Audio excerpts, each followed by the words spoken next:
Glória a Deus. Então vamos para a palavra. O nosso tema essa noite é Esther, o mistério da providência. A providência é um termo usado na teologia para explicar a intervenção de Deus na história da humanidade. Deus ele intervém no curso da história. E ele faz isso para se revelar. Amém? Se você olhar para a sua própria vida, até aqui, você vai reconhecer que Deus, ele interviu na sua história. Deus, ele participou, ele se revelou. Deus, ele foi dando as caras, ele foi se mostrando. E quando você teve esse encontro com a graça do Senhor, então você decidiu segui-lo. Você aceitou o convite à salvação. Vamos falar sobre esse mistério da providência. E a expectativa do meu coração é que ao final dessa mensagem você esteja ainda mais apaixonada por Jesus. E como consequência de estar mais apaixonado por Jesus, que você também esteja mais comprometido com Ele. Amém, meus irmãos? Amém. Feche os seus olhos, vamos orar. Pai de amor, nós te louvamos por essa noite tão preciosa, por essa grande oportunidade que o Senhor nos deu de estarmos aqui mais uma vez na sua presença. E eu te peço, Pai querido, que visite cada irmão querido e precioso aqui de uma forma personalizada, porque todos nós estamos carentes do Senhor e da sua palavra. Vem, Senhor, renovar a nossa fé. Vem trazer revelação da sua palavra para cada um de nós. E que essa revelação nos transforme um pouco mais, conforme a sua imagem, conforme o seu propósito. Nós estamos aqui pelo Senhor e para o Senhor. Para o Senhor é a nossa vida, para ti vivemos. A ti são os nossos dias. E nós queremos viver para a glória do seu santo nome. Eis-nos aqui. Diga comigo, eis-me aqui, Senhor. Quero viver para a glória do seu nome. Aleluia. Amém. Amados, Esther, ela foi uma mulher que viveu para a glória do Senhor. Esther foi uma mulher que viu e viveu a intervenção de Deus no curso da sua história, mas não só a história da sua vida, mas a história do seu povo.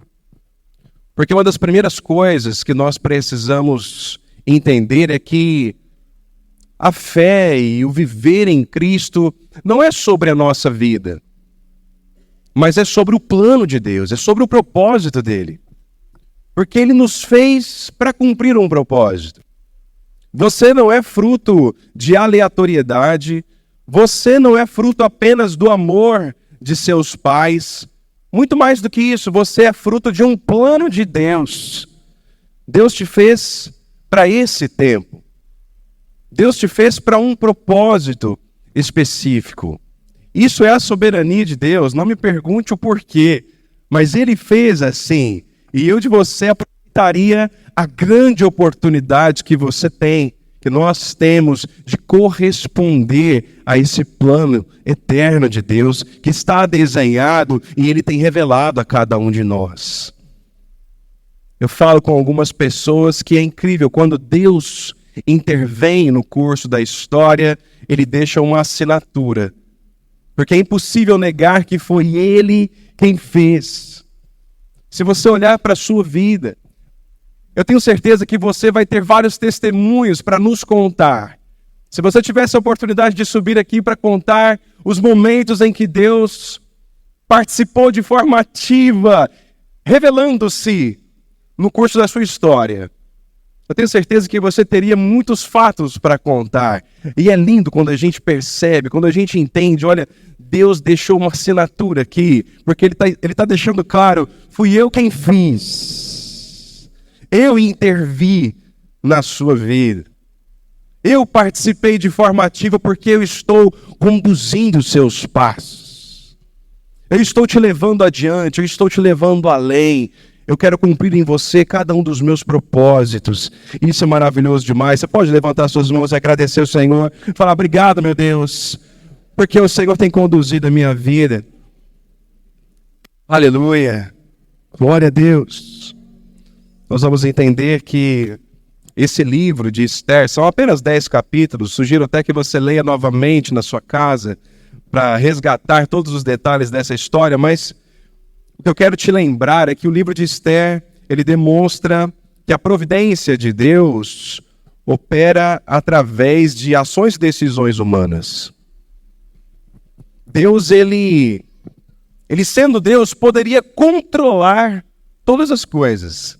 A gente até costuma usar essa expressão, mas sem compreender muito bem o que ela significa. A gente diz, Deus está no controle. Quem já falou isso? A gente fala. Essa expressão é nossa, é do crente. Não, Deus está no controle. E a gente fala isso com uma intenção boa, né? Dizendo assim, não, Deus está cuidando. Mas a realidade é que Deus poderia realmente controlar, porque Ele é Deus. Mas Deus decidiu nos dar a oportunidade de participar. Então Ele quer reger a nossa vida. Ele quer liderar a nossa vida. Mas Ele coloca em nossas mãos responsabilidade. Então, a intervenção de Deus, ou a providência divina, ela vai acontecendo na nossa história juntamente com as nossas ações e decisões. Porque se você decidir desagradar o Senhor, se você decidir viver longe do Senhor ou desonrar o Senhor, Ele vai precisar reajustar o curso da história. Mas o que fica claro é que Ele cumprirá o seu propósito de alguma forma. Mas eu, se fosse você, abominaria a ideia de não participar daquilo que Deus me fez para participar. Deus me fez, Ele me projetou para participar dessa história. Eu de você diria, eis-me aqui, Senhor. Eu de você diria, Deus me livre de não participar daquilo que Ele projetou para que eu participasse. Eu quero dizer sim ao Senhor. Eu quero corresponder ao seu chamado, ao seu convite. Antes de prosseguirmos com os pontos mais importantes dessa mensagem, eu quero fazer um breve resumo da história de Esther para que você se lembre, porque isso vai ser importante para que você compreenda tudo o que vamos conversar nessa noite. A primeira coisa é que ela viveu num tempo de grande perigo para o povo judeu. O povo israelita estava em exílio debaixo do Império Persa. Quando ela nasceu, isso já era uma realidade por cerca de 120 anos. Esther era órfã de pai e de mãe, e ela foi criada pelo seu primo e tutor Mordecai. A história de Esther, no seu livro, começa quando o rei Assuero, que era o rei da Pérsia, ele deu uma grande festa no seu palácio para demonstrar como o seu reino ou o seu império era grandioso. E uma das estratégias para demonstrar a sua grandeza era apresentar aos seus convidados a beleza da rainha, Vasti. Mas Vasti, que era a rainha, não aceitou. Não sabemos exatamente os motivos pelos quais ela não quis se mostrar, revelar a sua beleza, mas o fato é esse, ela não quis, ela fechou o coração e isso ofendeu o rei Assuero. Por conta dessa ofensa, Assuero destituiu a posição de rainha de Vasti e ele convocou um concurso. Ele disse assim, olha, eu quero que as 127 províncias desse império enviem moças. Então, mulheres, moças que pudessem, com a sua beleza, concorrer naquela disputa. Quem seria a nova rainha? Esther é uma israelita, uma serva do Deus vivo. Ela participou do tal concurso e depois de 12 meses de preparação, ela foi eleita a nova rainha daquele império. Ela era muito formosa. O seu nome era também Radassa. O seu nome significa flor. Havia uma beleza especial. E eu quero começar aqui a destacar as providências de Deus no curso dessa história, porque até as características físicas de Esther foram um instrumento nas mãos de Deus para cumprir o seu propósito. Eu quero dizer a você que, ainda que em algum momento da sua vida você não tenha gostado muito da sua aparência, eu preciso dizer que Deus não errou com você, mas que Deus usa tudo para cumprir o seu propósito. Então, meu irmão, meu lindo, minha linda, amado de Jesus Cristo, faça as pazes com a sua aparência, porque Deus usa todas as coisas, Deus não desperdiça nada, e Ele quer fazer de você um instrumento da sua glória. Deus é tão grandioso que até a beleza de Esther foi um instrumento para que ela chegasse aonde tinha que chegar. Continuando o curso da história, então agora ela estava vivendo uma nova vida. Agora dentro de um palácio, com obrigações de uma rainha. Um outro estilo de vida, muito diferente do estilo de vida do seu povo. O seu primo e também tutor Mordecai, ele tinha um acesso especial a esse palácio. Ele tinha uma posição importante na corte. E por esse motivo, ele podia visitar Esther frequentemente.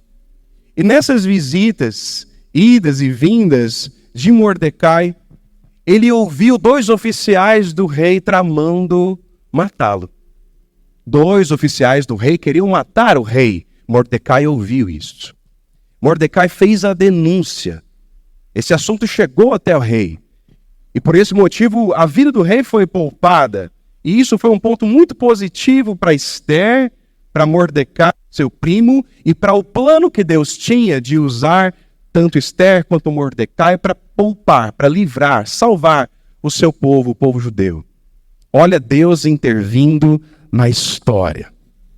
Aleatoriamente, alguns diriam. Por coincidência, outros pensariam.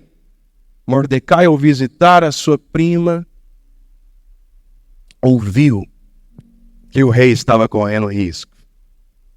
Isso foi um ponto positivo para eles. Deus usou dessa situação para beneficiar o acesso e a confiança que o rei tinha em Esther.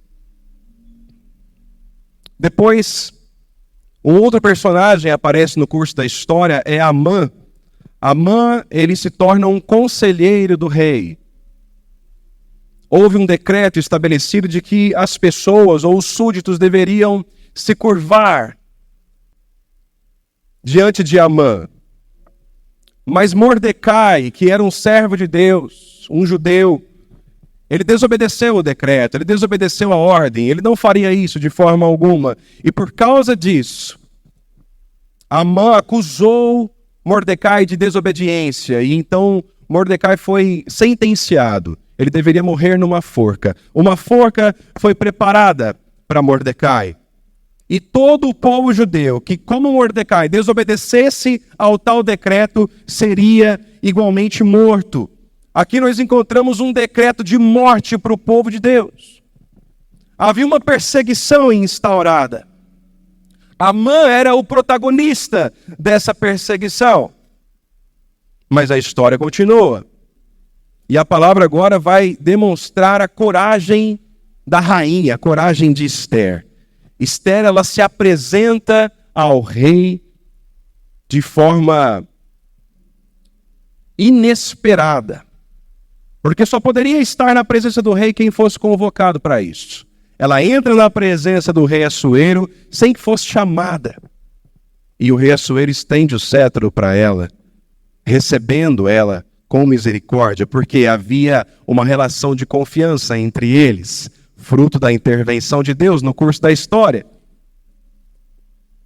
Corajosamente o rei pergunta a ela o que ela queria, e corajosamente ela pede um banquete. Ela diz: eu quero um banquete com você, e com Amã, o seu conselheiro. Então o rei concorda com aquilo e ela prepara um banquete e eles vão se sentar para comer.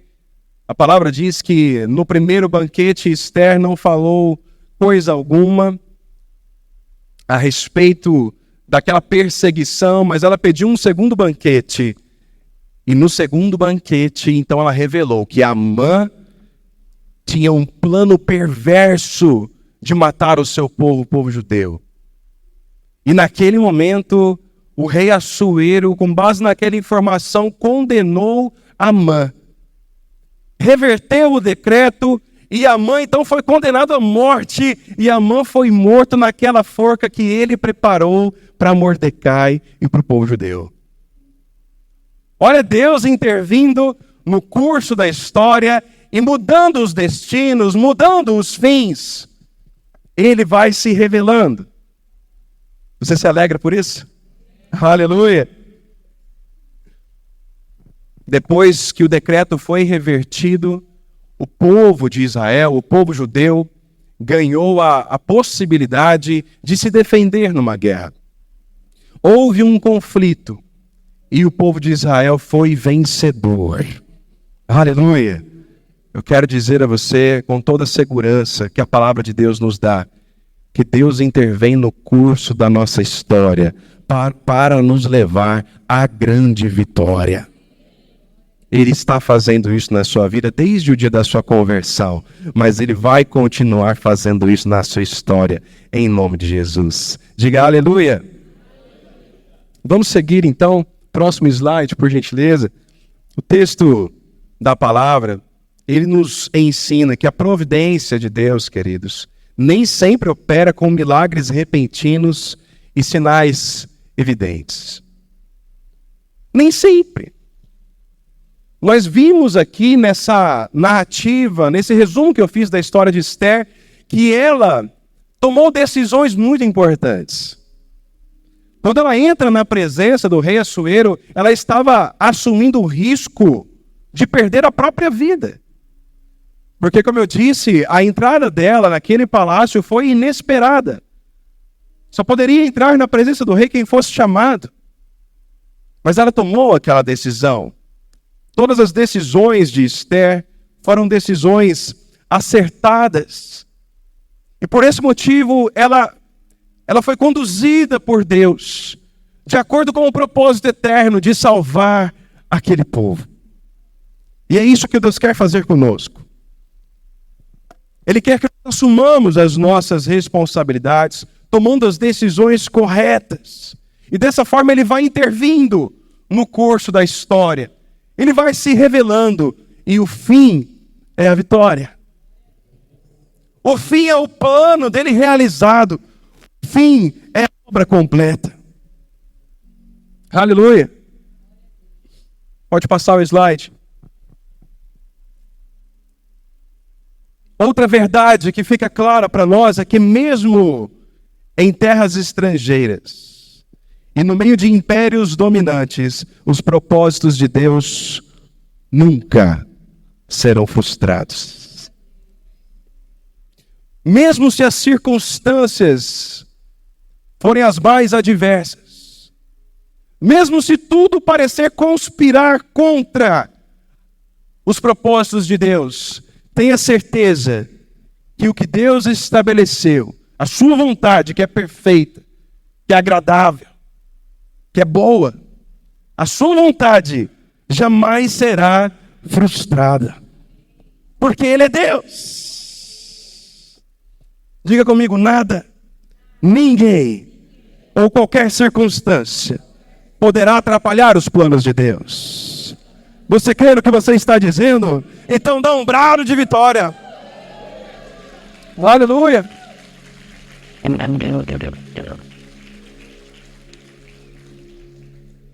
Aleluia. Mateus 24:35 diz: os céus e a terra passarão, mas as minhas palavras jamais passarão. O que Deus disse está dito. O que Ele planejou será cumprido. Deus está regendo. Deus está intervindo no curso da história. Deus está se revelando. Aleluia. Aquele que começou a boa obra vai completá-la até o grande dia do Senhor. Lucas 3,5 diz: pois que todo vale será aterrado. Todo vale, toda depressão, todo lugar profundo será aterrado. E todas as montanhas e colinas serão aplainadas ou niveladas. As estradas tortuosas se transformarão em retas e os caminhos acidentados serão aplanados. Deus, Ele vai consertando, Deus, Ele vai desenhando, Deus, Ele vai trabalhando, Deus vai ajustando tudo que precisa ser ajustado para que o seu plano seja cumprido. E os pensamentos dele ao nosso respeito são pensamentos de paz e não de mal. Ele tem um plano perfeito. Você poderia sorrir para a pessoa do seu lado e dizer assim: o plano dele é perfeito. Descansa. Aleluia. Ele tem um plano. Ele tem um plano. Aleluia. Ele tem um plano. Deus não é refém de aleatoriedade. Ele tem um plano. Aleluia.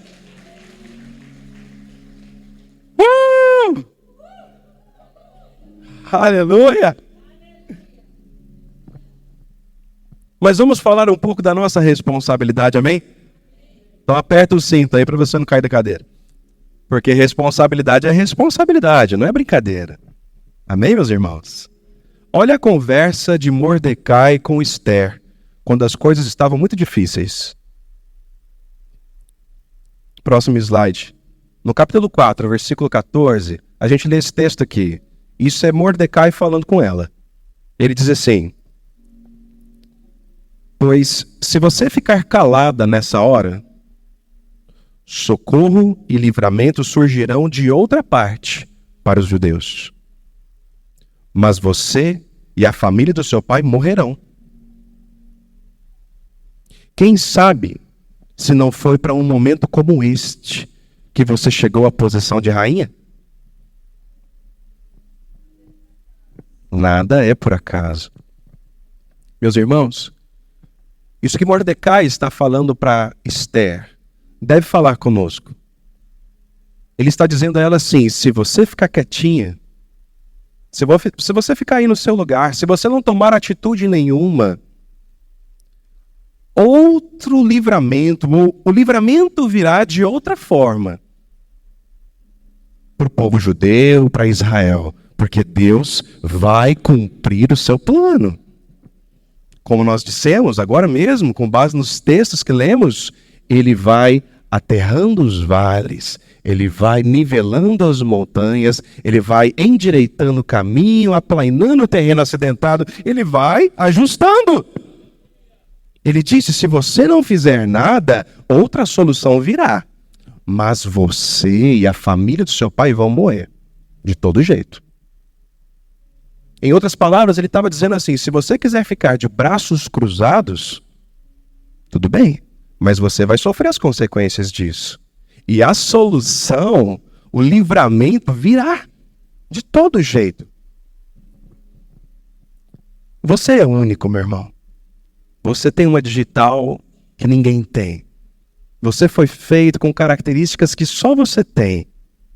Você é especial, você é amado. Para sua família de sangue, você é único, você é insubstituível. Para essa família da fé, você é único. Você é insubstituível.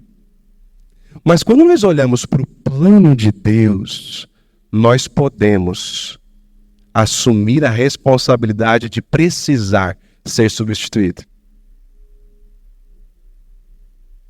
Porque se nós ficarmos calados e em silêncio, a solução virá de outra forma. Deus vai cumprir o seu propósito.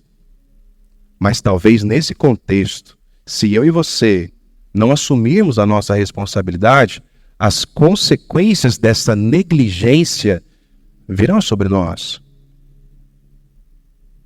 Isso não é para que você tenha medo. Isso não é uma ameaça. Isso é um convite. Deus está dizendo: vem participar da história que eu escrevi para você. Decida, queira, venha, obedeça. Faça o que eu lhe chamei para fazer. Seja quem eu lhe chamei para ser.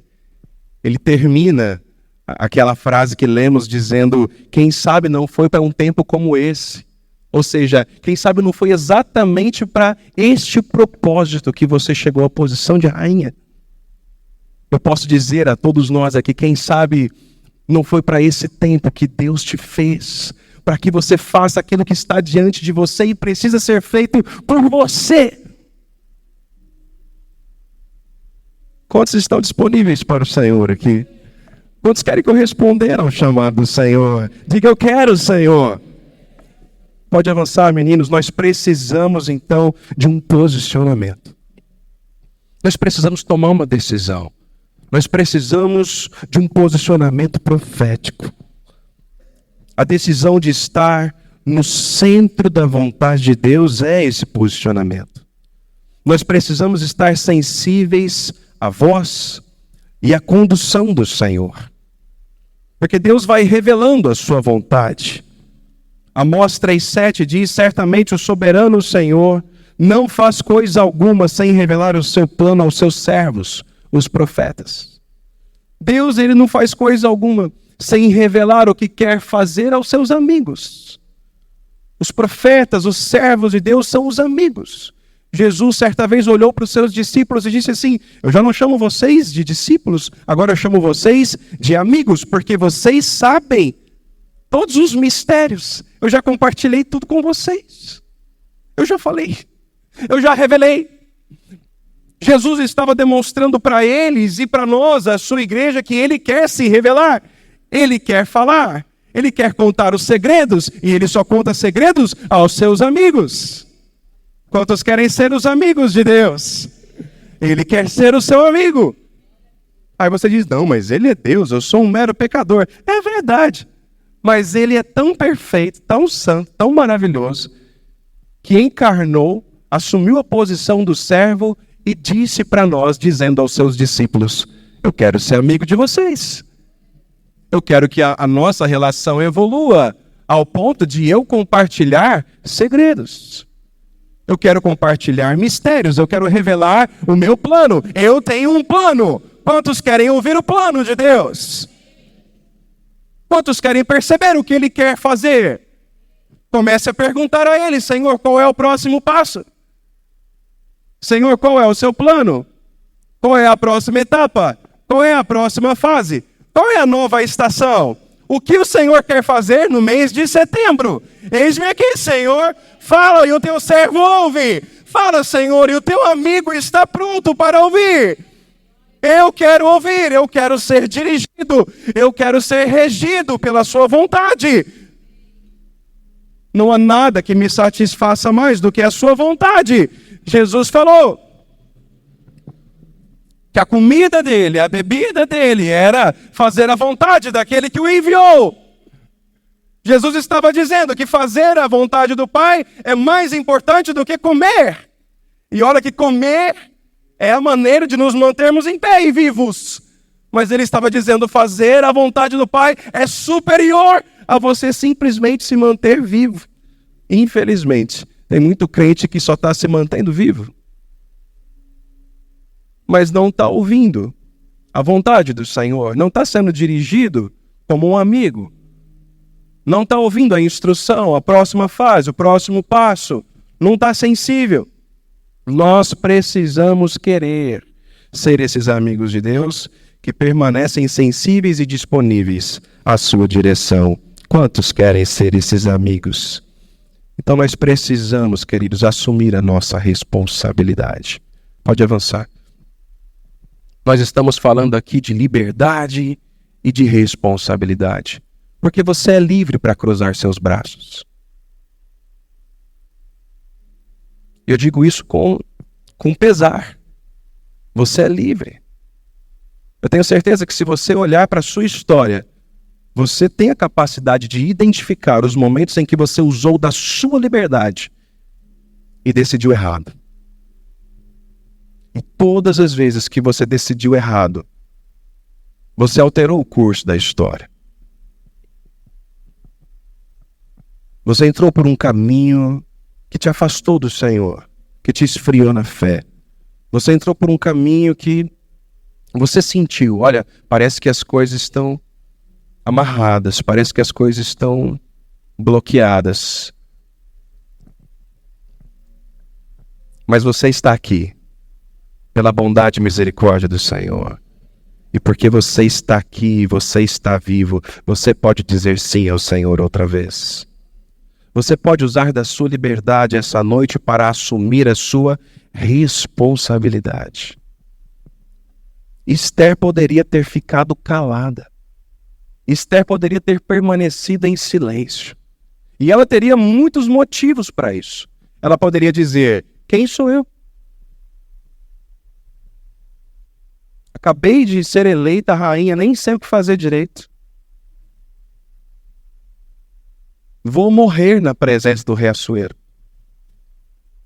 Não tenho habilidade para isso, não tenho poder para isso, não tenho força política para isso, não tenho competência, tenho medo.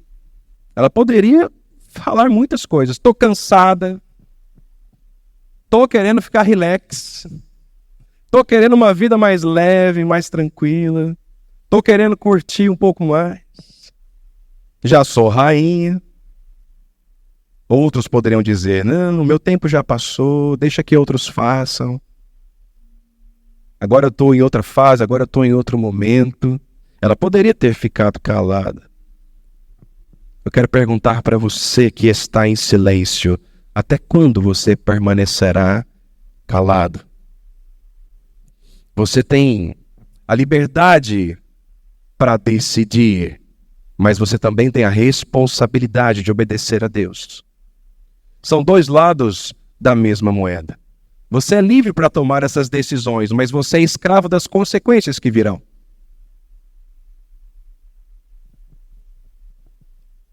Então decida obedecer ao Senhor. Algumas pessoas, infelizmente, nesse tempo decidiram ficar em silêncio. Elas já foram mais comprometidas em outra época. E nós estamos diante de um cenário na nossa nação que é muito preocupante. O Brasil tem crescido no número de protestantes, cristãos protestantes, e há uma perspectiva que até 2050 nós seremos a grande maioria aqui no país. Mas, infelizmente, o caminho que nós temos percebido os crentes tomarem é um caminho que pode levar o Brasil a se tornar um país pós-cristão. Um país pós-cristão significa um país que já foi evangelizado, um país que já foi alcançado, mas os crentes tornaram-se os famosos não praticantes. Isso era uma realidade no catolicismo há 30 anos atrás. Era até comum você ouvir uma pessoa dizer, eu sou católico não praticante. Quem já ouviu isso? Já? E, infelizmente, hoje, a gente já está encontrando os protestantes não praticantes, ou os crentes não praticantes. Pessoas que um dia tiveram uma experiência com o Senhor, mas se afastaram da fé, se esfriaram em relação ao propósito, tornaram-se crentes domingueiros. Você já ouviu falar de crente domingueiro? Já? Olha pro irmão do lado e fala assim, ó, não seja domingueiro, meu irmão.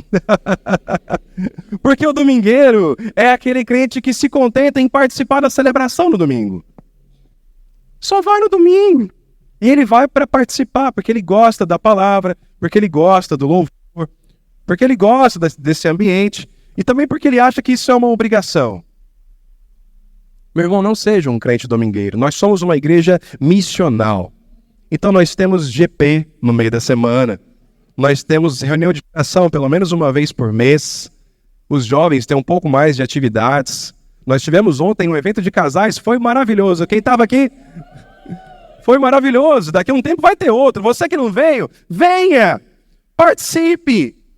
Nós tivemos no mês de agosto uma campanha de evangelização. Amigos de fé, eu queria perguntar a você, quantas pessoas você evangelizou no mês de agosto?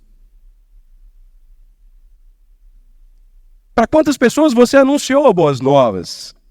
Porque anunciar as boas novas é a missão da igreja. Tem uma frase do Hernandes Dias Lopes, que é um pregador, para quem não conhece, uma referência no Brasil, um modelo na pregação da palavra. Ele diz: a igreja que não evangeliza, ela precisa ser evangelizada. Ele defende que a igreja que não prega o evangelho para fora das quatro paredes está doente. Uma igreja que não evangeliza está doente. Misericórdia!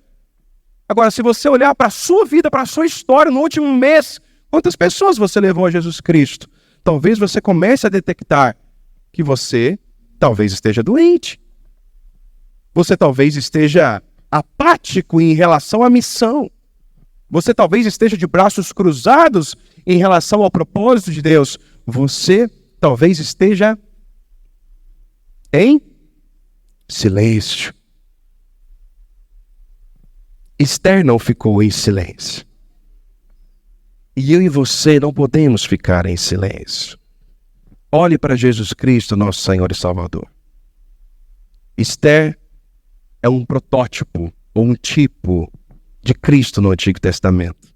Ah, mas ela não é uma mulher? É uma mulher, mas não importa. A função dela naquele momento de salvar, de intervir, de interceder, é semelhante à obra de Cristo, que deixou o conforto do reino eterno, celestial, para assumir a posição de um servo, de um escravo em terra estranha. Esther no reino da Pérsia. Jesus no reino, no império humano, para nos salvar das nossas iniquidades e do poder do pecado que estava sobre nós. Ele nos transportou do império das trevas para o reino do Filho do seu amor. Aleluia! Aleluia! Quando você olha para a história de Esther, quanto mais ao olhar para a história de Cristo, isso deveria lhe inspirar a descruzar os braços. Tenham a mesma atitude de Cristo. Ele, sendo Deus, não considerou que devesse se apegar a isso. Ele assumiu a forma do servo, ele descruzou os braços, poderia dizer. Não, ele nunca esteve de braços cruzados. Amém, meus irmãos? E eu e você? Quantos de nós estão em silêncio? Quantos de nós estão reféns da própria vontade? Quantos de nós estão reféns dos próprios sonhos? E com isso estão afastados do plano de Deus? Estão tão comprometidos consigo mesmos que estão ignorando o que Deus quer fazer e como Deus quer lhe usar. Essa noite é uma noite de mudança em nome de Jesus. Essa noite é uma noite de transformação. Quem crê nisso diz aleluia. Oh, meu Deus. Meus irmãos, Esther, quando decidiu assumir a sua responsabilidade, ela convocou jejum e oração. Eu quero dizer isso para você. Você, todos nós, precisamos, ao nos posicionarmos, orar e jejuar. Porque oração e jejum são as armas espirituais que temos para lutar essa guerra. O crente, ele nunca fica parado. Ainda que ele tenha que esperar a hora certa de agir, a hora certa de fazer, ele permanece orando e jejuando. A oração e o jejum nos livra da inércia. Você pode até estar aguardando a instrução do alto, aguardando o momento de fazer, aguardando a revelação, mas você não permanece parado. A oração e o jejum nos mantêm em movimento. Seu corpo físico pode estar aqui estático, aguardando a revelação, aguardando a instrução do próximo passo, mas enquanto você ora e jejua, você está batalhando espiritualmente. Você está ganhando territórios espirituais. Aleluia. Esther convocou o seu povo para orar e jejuar. E é isso que nós devemos fazer. Quando ela então foi para os banquetes, o primeiro banquete e o segundo banquete, nós percebemos que ela estava capacitada com sabedoria e paciência para agir da forma correta. Eu quero que você seja transportado comigo para essa mesa de banquete. Imagine você estar nessa mesa de banquete, onde está um rei de um império iníquo, um rei iníquo, Amã, um conspirador que estava perseguindo o povo judeu, e Esther, a rainha, que tudo que tinha aos olhos humanos era beleza. Imagina sentar nessa mesa para uma refeição. Você já teve um almoço, um jantar que é tenso porque tem um assunto difícil para ser tratado? Já? Sabe aquele almoço, aquele jantar que, olha, eu preciso falar de algo difícil, que sabe aquela tensão naquele momento? Eu imagino algo parecido ali naquela mesa. O primeiro banquete aconteceu e Esther não fez o que tinha que ser feito. Ela estava esperando a hora certa. Ela estava esperando a condução. Ela estava esperando o momento exato. Eu quero dizer para você, Deus tem a hora certa. Deus tem o momento exato. Quando Jesus foi procurado pela sua própria mãe naquela festa de casamento para que ele fizesse alguma coisa, afinal de contas o vinho tinha acabado, ele disse: que tenho eu com isso? Porque ainda não é a hora. Ainda não é o tempo. Ele fez um milagre, aquele milagre ficou entre eles ali. Jesus disse: olha, não é a hora ainda. Porque chegaria o tempo em que ele se revelaria completamente. Chegaria o tempo em que ele assumiria para o que veio. Chegaria o tempo, inclusive, que ele seria perseguido por isso e morto. Chega a hora de executar o plano, meu irmão. E nós precisamos de sabedoria e paciência. Diga comigo, sabedoria e paciência. Enquanto você espera que Deus intervenha no curso da história, você jejua e você ora. Deus está te dando instrução, sabedoria e paciência. Porque às vezes, meus irmãos, muito melhor do que uma atitude impulsiva para resolver uma situação é uma estratégia. Deus quer dar estratégia para os seus filhos. Quantos querem receber estratégia do Senhor? Queridos, eu tenho muitos testemunhos para contar a respeito disso. A minha percepção é que o Senhor literalmente sussurra. São frases, são ideias. Faça isso, faça assim, haja dessa forma. Para com os meus filhos, com a minha esposa, com a igreja, as igrejas, com os meus trabalhos, com as situações difíceis que eu tenho que resolver, com as situações extremamente difíceis que eu já tive que cuidar e resolver. O Espírito Santo vem e sussurra, faça assim. E é muito incrível, porque ao obedecer à instrução, a impressão que dá é que o controle ou a condução, a regência da situação passou das mãos de um ser humano comum para as mãos do Todo-Poderoso, aquele que quer conduzir todas as coisas conforme a sua vontade, que é perfeita. Quem está entendendo isso diz amém. Aleluia. Glória a Deus. Salmos 4:1 diz assim: eu esperei com paciência no Senhor. Oh, meu irmão, eu esperei com paciência. Mas Ariel, faz tanto tempo já, calma. Calma, porque Deus tem a hora certa.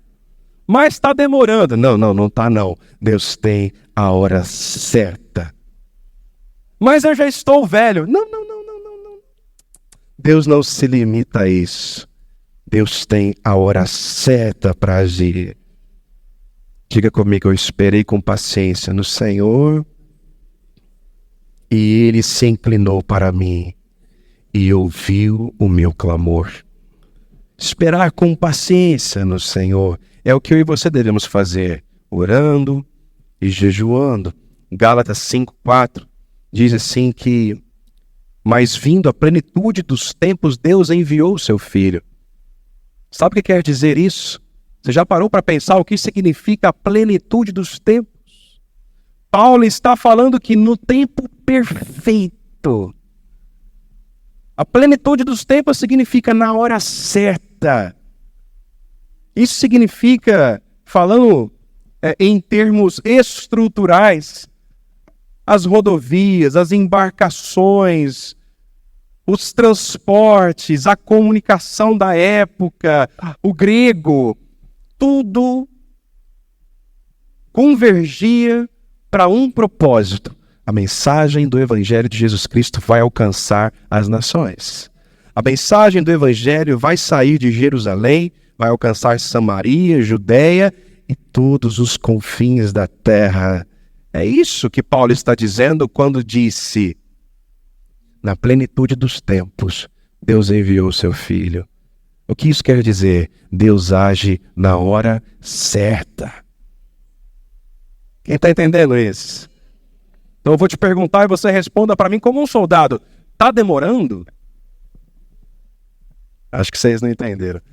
Está demorando? Por que não? Mais uma vez, está demorando? Está demorando, igreja? Por quê? Deus, hora certa, aleluia! Esther pediu um banquete, aí não aconteceu nada. Ela pediu outro banquete, aí aconteceu. Esther revelou naquele banquete: Amã, o seu conselheiro rei, tem um plano perverso. Amã quer destruir os judeus. Amã quer destruir o meu povo. Oh, meu Deus! E naquele momento, é como se castas de demônios estivessem sendo expulsas daquela situação.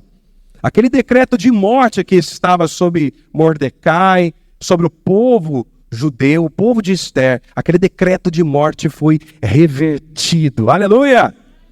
Oh, meu Deus! Deus é especialista em reverter situações difíceis. Jesus falou: olha, tem certas castas de demônios que só saem com jejum e oração. Por isso, irmãos, enquanto você espera, ora e jejua, porque o que você vai ver no fim dessa história é a situação revertida. Castas de demônios serão expulsas dessa situação e todo decreto de morte será revertido para a glória do Senhor. Ele tem vida e vida em abundância. Ele tem um plano. Ele tem um projeto. Nada e ninguém vai frustrar os planos do Senhor na sua vida. Aleluia! Agora leia comigo o capítulo 9, versículo 1 de Esther. Esse texto você precisa ler com a boca cheia, porque é a hora da virada. Aleluia! Me fala uma coisa, eu não vou lembrar porque eu não sou bom de futebol, minha memória não é boa para isso, minha memória se concentra em outras coisas. Eu tento guardar alguns versículos e o número de telefone da minha esposa. E a data de aniversário de casamento. A gente faz 9 anos quinta-feira, parabéns para nós. Obrigado. Irmãos, glória a Deus, 9 anos. É só o começo. Meus queridos, ela não está grávida. Ó, tem irmão que deu glória. Eu também. Deus sabe o meu limite, irmãos. Deus sabe o que eu aguento. Você deve se lembrar de algum jogo. Eu vou falar do jogo porque nós somos brasileiros. Algum jogo que o nosso time estava perdendo. E a gente estava sofrendo. Ah não, mas o Alemanha foi 7-1. Não teve jeito. Um jogo que a gente estava perdendo, mas aí a gente lutou. Empatamos. E aí faltavam alguns minutos finais. E aqueles minutos finais estava todo mundo assim já. Pelo amor de Deus, faz outro gol! E aí nos últimos minutinhos a bola entrou. O que aconteceu com você? Ah não foi assim não. Você está mentindo para mim. Crente não mente. Não foi desse jeito não. Não foi, eu tenho certeza que não foi. Não foi. Gente, o meu filho Bernardo, eu levei ele num jogo de futebol lá em Ribeirão Preto. Me arrependi. Eu não vou levar tão cedo de novo. Porque, infelizmente, lá não é um culto. E aí os homens estão exaltados e eles estão vibrando, mas às vezes eles estão xingando. E aí o Bernardo, ele estava falando as primeiras palavrinhas dele, E aí a gente se viu numa situação muito difícil, porque a torcida começava a cantar com aquelas palavras muito bonitas que você deve imaginar, e o Bernardo começava a repetir e fazer assim com o bracinho: ah, filho, não, para, isso não pode. Graças a Deus que não ficou nenhuma, não ficou sequela, graças a Deus. Deus blindou. Mas ele ia e repetia e fazia assim, porque era uma multidão cantando e gritando e insultando o juiz. Coitado do juiz. Eu e você precisamos voltar a vibrar, porque Deus é especialista em virar o jogo, em mudar a história. Você vai ler comigo o texto e você não vai ficar sentado na sua cadeira. Leia comigo. Você vai repetir só a última frase. Eu vou ler o começo e a hora que eu falar, leia você, e você lê.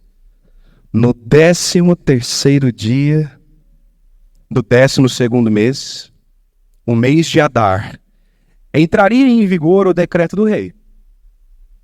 Naquele dia, os inimigos dos judeus esperavam vencê-los, mas aconteceu o contrário. Agora você vai ler como um soldado. O que aconteceu? Os judeus dominaram aqueles que os odiavam.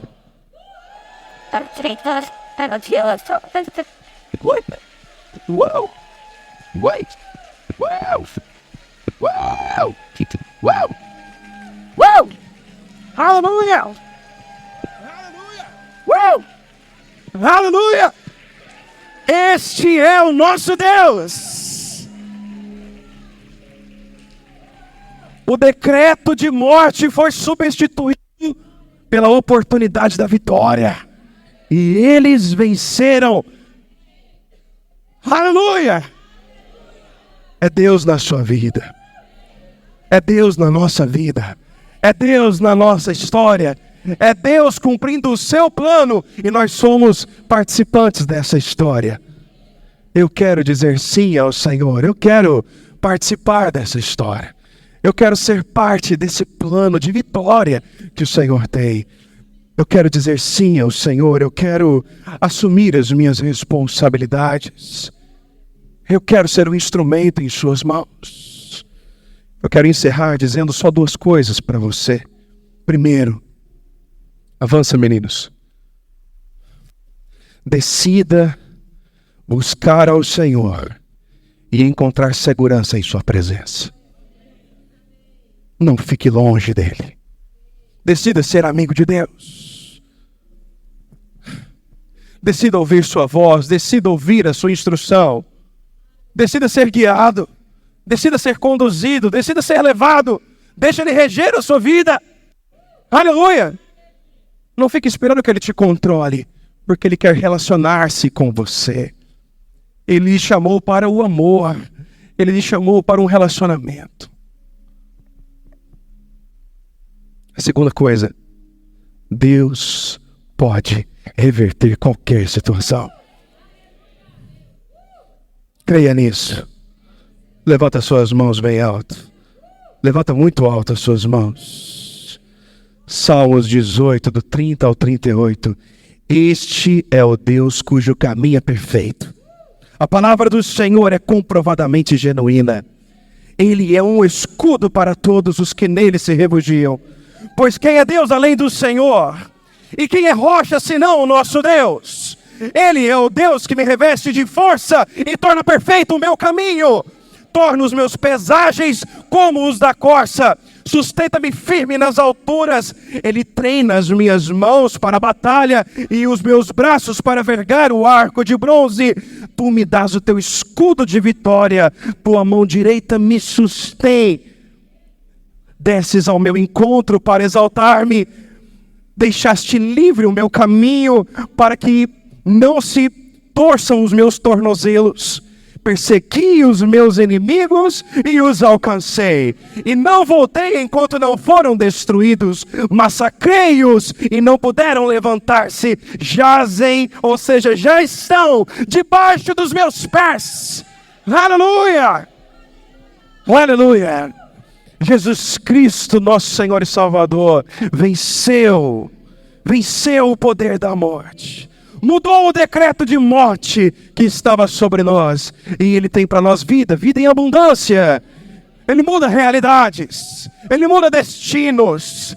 Ele tem um plano, Ele tem uma história. E Ele está te convidando outra vez. Venha fazer parte da minha história. Quantos dizem sim ao Senhor nessa noite? Levanta a sua voz e comece a orar, entregando-se a Ele mais uma vez. Comece a orar dizendo a Ele: eu sou o teu, Senhor.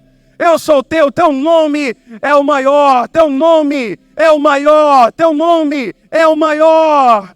Aleluia, aleluia.